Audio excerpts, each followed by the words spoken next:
மிளகாய் சாகுபடியில் சாரஞ்சு பூச்சி தாக்குதல் மிகப்பெரிய பிரச்சனையாகவே இருக்குது. இது மகசூல் குறையிறதுக்கான முக்கிய காரணியாகவே அமையுது. முதல்ல இலைப்பேன். இது இலைகளில் சார உறிஞ்சறனால இலைகள் சுருங்கியும் மேல் நோக்கி சுருண்டும் காணப்படுது. அஸ்வினி. இது இலைகளில் சார உறிஞ்சி தேன் போன்ற திரவத்தை சுரக்குது. இதனால இலைகளில் கரும்பூஞ்சா நோய்கள் படியுது. செம்பேன். இதனால இலைகள் கீழ் நோக்கி சுருண்டும் இலைகள் நீண்டும் காணப்படுது. வெள்ளையி. இது மிளகாய் இலை சுருட்டு வைரஸ் நோய் தாக்குதல் ஏற்படுது.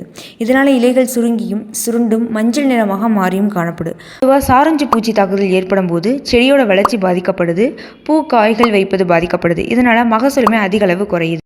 இதை கட்டுப்படுத்த அல்மைட்டி ஊற வச்ச தண்ணியில் நாற்று வேர்களை நனைச்சு நடுவதன் மூலமாக பின் பருவங்களில் ஏற்படக்கூடிய பூச்சி நோய் தாக்குதல் கட்டுப்படுத்திக்கலாம். அல்மைட்டியில் 11 வகையான நுண்ணுயிர்கள் இருக்குது. இது உரமாகவும் பூச்சிக்கொல்லியாகவும் பூஞ்சான கொல்லியாகவும் பயிரூக்கியாகவும் செயல்படும். தொடர்ந்து மிளகாய், தக்காளி, கத்திரிக்காய் இது போன்ற பயிர்களை பயிரிடாமல் பயிர் சுழற்சி, அதாவது கடலை, உளுந்து இது போன்ற பயிர்களை பயன்படுத்தி பயிர் சுழற்சி பண்ணுறது மூலமாக ஒரு பருவத்திலிருந்து அடுத்த பருவத்திற்கு பூச்சி தாக்குதல் பரவுவதை தடுக்கலாம். எல்லோ ஸ்டிக்கி ட்ராப்பை பயன்படுத்தும் போது சாரஞ்சு பூச்சி தாக்குதலை கட்டுப்படுத்தலாம். அடுத்ததாக இன்ஃபென்டியை பயன்படுத்தும் போது அனைத்து வகையான பூச்சி தாக்குதலையுமே கட்டுப்படுத்திடலாம். அதிக மகசூல் பெற ஃபெர்டிலிட்டியை பயன்படுத்தலாம்.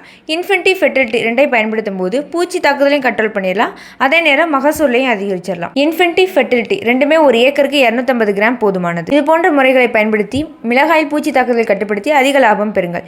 மேலும் இது போன்ற விவரங்களுக்கு ஸ்க்ரீனில் தெரிய நம்பருக்கு கான்டாக்ட் பண்ணுங்கள்.